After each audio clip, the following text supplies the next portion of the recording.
तमाम डॉक्टर्स की ओर से यही अपील की जा रही कि आप संक्रमण से बचें, किसी भी सूरत में बचें, और अगर आप पॉजिटिव हैं तो दूसरों को भी बचाएं, ये सबसे अहम है। पलामू में लगातार कोविड के मरीजों की संख्या बढ़ रही है। जिले में अब तक 519 संक्रमित पाए जा चुके हैं, जिसमें से 198 कोविड मरीज इलाज के बाद ठीक हो गए। हालांकि 326 अभी भी एक्टिव केस यहां पर मौजूद है, लेकिन अभी भी कोविड को लेकर लोग लापरवाही नजर आ रहे हैं।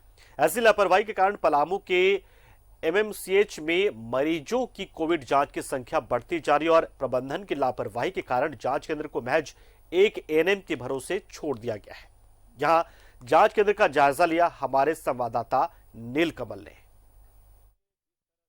लगातार संक्रमितों की संख्या बढ़ रही है, वहीं जांच का दायरा भी बढ़ता दिख रहा है। काफ़ी संख्या में लोग यहां पहुंच रहे हैं कोविड का जांच कराने। आप देख सकते हैं कि ये एमएमसीएच का यहाँ पे जांच केंद्र है, कोविड जांच केंद्र है, जहाँ पे काफ़ी संख्या में यहाँ पे लोग आए हैं जांच कराने और हुआ है भय का माहौल है। यही कारण है कि काफ़ी संख्या में अलग अलग सोसाइटी के लोग भी यहाँ पे प्रतिदिन कोविड जांच कराने आए हैं। यहाँ सोशल डिस्टेंस का लोग भीड़ लगाकर उसमें एक दूसरे को धक्का दे रहे हैं और तब जाके ये कोविड जांच कराने हैं। ऐसे में कई सवाल है कि कई इसमें पॉजिटिव भी हों। कहीं न कहीं यहाँ पे स्वास्थ्य विभाग की लापरवाही भी दिख रही है। सिर्फ एक एएनएम है जो जांच कर रही है, स्वैब ले रही हैं। 19 पॉजिटिव मरीज पाए गए थे, जिसमें 193 अभी फिलहाल ठीक हो गए हैं, जबकि अभी 326 जो मरीज हैं इलाजरत हैं। आदमी जिसको पॉजिटिव वो बीच में खांस रहा है, वो बीच में जाके खांस दे रहा है, तो उससे आदमी और ना पॉजिटिव हो जाएगा। स्टाफ की भी कमी, हाँ स्टाफ कमी, कम से कम 3-4 स्टाफ होनी चाहिए। स्थिति है अभी बहुत स्थिति खराब है सर। एक तो पब्लिक भी कोऑपरेट नहीं कर रहे हैं, हम अकेले यहाँ पे हैं और पॉजिटिव मतलब 50 में 25 आ जा रहा है पॉजिटिव, लेकिन पब्लिक लोग को मान नहीं रहा। एक दूसरे पर लग रहा है कि चढ़ जाएगा। नहीं, लेकिन स्टाफ यहाँ पे और स्टाफ बहुत कमी है सर। स्टाफ का तो इतना कमी है ना, क्या बताए। कंटिन्यू अकेले ले रहे हैं 9 बजे से, लेकिन पब्लिक कोऑपरेट कर ही नहीं रहा। अब तो एक लड़का धमका कर चला गया कि उठा कर ले जाएंगे। बताइए ये कोई बात? कि जो भी यहाँ कोविड का जांच कराने आए हैं लोग, उन्हें भी परेशानी हो रही है। नीलकमल, न्यूज़ 11, पलामू। इधर गढ़वा सदर अस्पताल में कोरोना संक्रमित एक महिला की मौत हो गई, जिसके बाद परिजनों ने हंगामा किया। परिजनों का आरोप है कि डॉक्टर की लापरवाही से मरीज की मौत हुई है।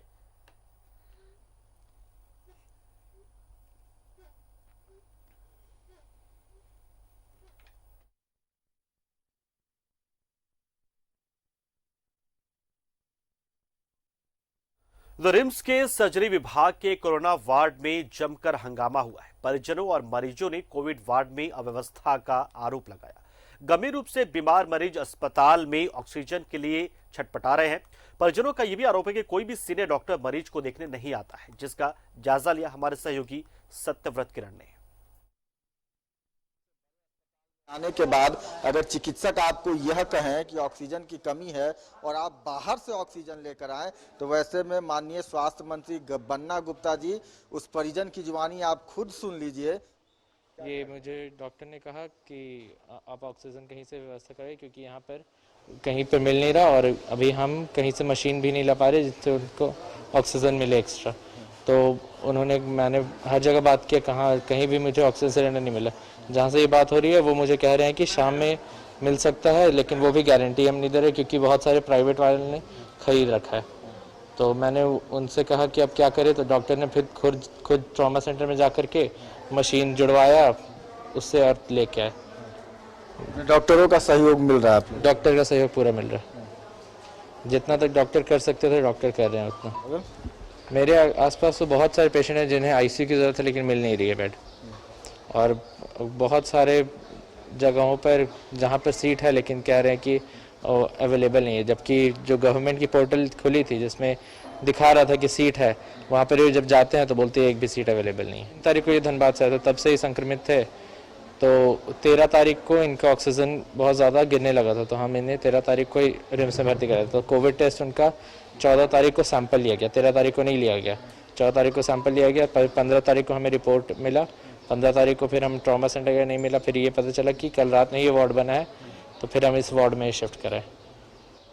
बिल्कुल, पहले तो अस्पतालों में बेड के लिए भटकना पड़ता है। अगर किसी तरह से आपको अस्पतालों में अगर बेड मिल भी जाए तो रिम्स जैसे राज्य के सबसे बड़े अस्पताल में ऑक्सीजन आपको बाहर से लाना होगा, ये चिकित्सकों का कहना है, रिम्स के प्रबंधन का कहना है। और वैसे में लगातार सरकार दावा कर रही है कि ऑक्सीजन की कोई कमी नहीं है। सहयोगी नवल के साथ सत्यव्रत किरण, न्यूज 11। और रुकते छोटे से ब्रेक के लिए, जल्द हाजिर होंगे कुछ बड़ी कुछ अहम खबर के साथ।